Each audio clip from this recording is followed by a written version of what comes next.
রংপুরে মানববন্ধন করছে তিস্তা মহাপরিকল্পনা বাস্তবায়ন সংগ্রাম কমিটি। এই মুহূর্তে সেখানে আছেন আব্দুর রশিদ জীবন, সরাসরি যাচ্ছি তার কাছে। তিস্তা মহাপরিকল্পনা বাস্তবায়নের দাবিতে রংপুরে লালবাগ থেকে জেলা প্রশাসকের কার্যালয় পর্যন্ত 5 জায়গায় মানববন্ধন করছে 11 দলীয় জোট এবং তারা তিস্তা মহাপরিকল্পনা বাস্তবায়ন সংগ্রাম কমিটির ব্যানারে আজকে এই মানববন্ধন অনুষ্ঠিত হচ্ছে। সকাল 11:30 থেকে মানববন্ধন শুরু হয়েছে, এখন পর্যন্ত মানববন্ধন চলছে এবং এখানে যারা রয়েছেন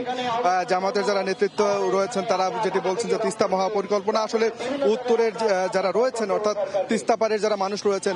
বিভাগের 5 জেলার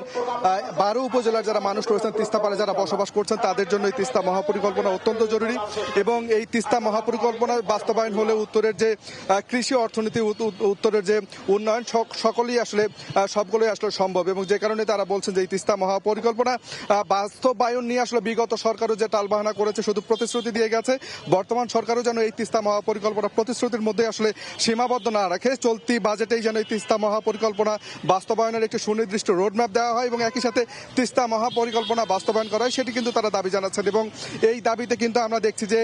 মশাল মিছিলের আয়োজন রয়েছে আজকে বিকেলে এবং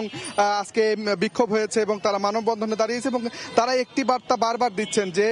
উত্তরবঙ্গ যেহেতু আসলে অবহেলিত, উত্তরবঙ্গ সবসময় আসলে অবহেলিত থেকেছে, যে কারণে আসলে এই উত্তরবঙ্গকে এগিয়ে নিতে, উত্তরবঙ্গের উন্নয়নকে ত্বরান্বিত করতে, উত্তরবঙ্গের মানুষের জীবনমানকে উন্নয়নের জন্য তিস্তা মহাপরিকল্পনা অত্যন্ত জরুরি এবং সেই কারণে তারা যে দাবিটি একেবারে স্পষ্টভাবে জানিয়েছেন যে চলতি বাজেটেই তিস্তা মহাপরিকল্পনা বাস্তবায়নের রোডম্যাপ দিতে হবে এবং একই সাথে বাস্তবায়ন করতে হবে। সব মিলে এই ছিল রংপুর থেকে সব শেষ। সরাসরি যুক্ত ছিলাম রংপুরে।